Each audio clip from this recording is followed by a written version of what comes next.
이번 영상에서는 최고의 AI 주식에 대해서 알아보겠습니다. 엔비디아를 알아보는 건 아니고 AMD에 대해서 알아볼 건데요.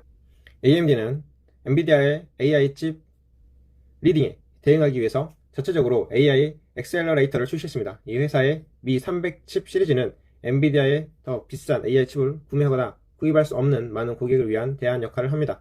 실제로 오라클은 최신 OCI 컴퓨팅 슈퍼 클러스터 인스턴스를 구동하기 위해서 AMD의 미 300X 칩을 선택했습니다. 이러한 좋은 소식은 AMD가 이 시장에서 더 강력한 경쟁자가 되었다는 신호입니다. 미 300X 칩에 이어 AMD는 올해 말 미 325X 칩을 출시할 계획입니다. 이 칩은 최대 288GB의 메모리를 허용하며 초당 최대 6TB의 대역폭을 수용할 수 있습니다. 앞으로 AMD는 2025년에 업그레이드된 CDNA 아키텍처를 도입할 예정이며 이를 통해 컴퓨팅 처리량을 늘릴 수 있을 것입니다. 경쟁사를 따라잡거나 때로는 능가해온 AMD의 역사를 고려할 때 이러한 발전은 AMD와 AI 칩 업계 전반에 큰 의미가 있을 수 있습니다. 물론 AMD의 현재 재무 상태가 투자자들에게 깊은 인상을 줄 것 같지는 않습니다. 올해 상반기 매출 110억 달러는 연간 6% 증가에 그쳤습니다. 또한 해당 기간의 순이익 3억 8,800만 달러는 전년 동기 1억 1,200만 달러의 손실에서 이제 막 회복하기 시작했음을 보여줍니다. 그러나 AI 칩을 관리하는 데이터 센터 부분은 올해 상반기에 52억 달러의 매출을 올렸으며 이는 전년 동기 대비 98% 증가한 수치입니다. 또한 데이터 센터 부분의 전체 매출에서 차지하는 비중은 2023년 1분기 24%에서 올해 상반기 46%로 증가했습니다.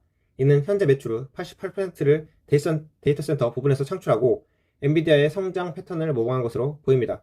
3년 전만 해도 데이터 센터 부분은 엔비디아에서 가장 큰 규모도 아니었으며 이는 AI 가속기가 반도체 회사를 얼마나 변화시킬 수 있을지를 보여주는 증거입니다. 또한 AMD의 게임 부분과 인베디드 부분의 막대한 매출 감소도 미지근한 성장률에 기여했습니다. AMD가 해당 부분을 성장 모드로 되돌릴 수 있다고 가정하면 적어도 하락을 막을 수 있다고 가정하면 AMD의 재무 상황은 개선될 것입니다. 올해 엔비디아가 155% 이상 상승한 것에 비해서 AMD는 15% 상승에 그쳤기 때문에 경쟁사에 비해서 성장세가 뒤처져 있습니다. 또한 최근 수익성이 회복되면서 주가 수익 비율은 기업 가치를 제대로 반영하고 있지 못한다고 할 수 있습니다.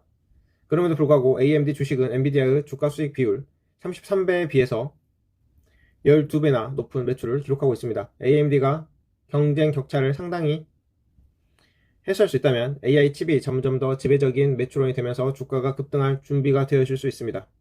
이러한 잠재력을 고려할 때 지금이 AMD의 시기일 수 있습니다. 실제로 엔비디아는 AI 칩 분야에서 초기 선두를 달리고 있었기 때문에 놀라움을 금치 못했습니다. 하지만 이 분야에서 경쟁하고 혁신하기 위해 노력해왔으며 매출 수치를 보면 이를 확인할 수 있습니다. 엔비디아와 마찬가지로 AMD의 데이터 센터 부분은 AI 칩 판매 증가로 인해 점점 더 지배적이 되고 있습니다. 또한 게임 및 인베디드 부분 큰 폭의 하락으로 인해 올해 AMD의 주가 상승은 미지근했습니다. 그럼에도 불구하고 시장은 엔비디아의 주가를 완벽하게 측정해서 단기적으로 상승 여력이 제한적임을 시사합니다. 반면 AMD는 AI 칩으로 성장률을 유지하고 어려움을 겪고 있는 부분을 성장으로 돌릴 수 있다면 엄청난 상승 여력이 있습니다. 이는 AMD의 주가가 기술 격차를 좁히지 못하더라도 엔비디아를 능가하는 데 필요한 조건을 설정할 수 있습니다.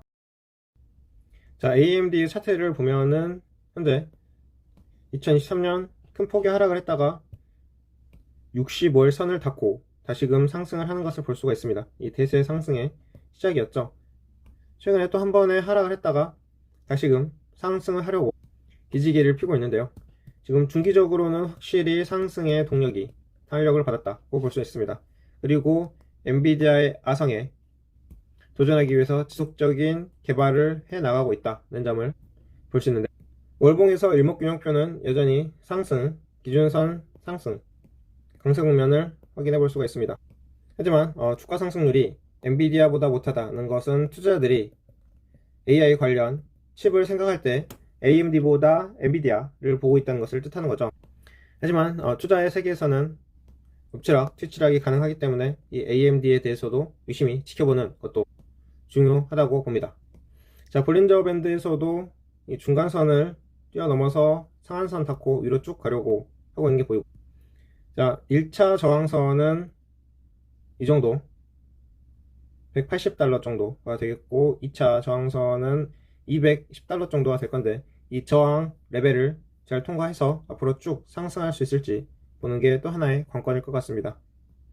네, 그러면 얼마나 AMD가 기술적으로 발전해서 경쟁자 엔비디아를 제치고 상승할 수 있을지 지켜보기로 하면서 이번 영상 마치겠습니다.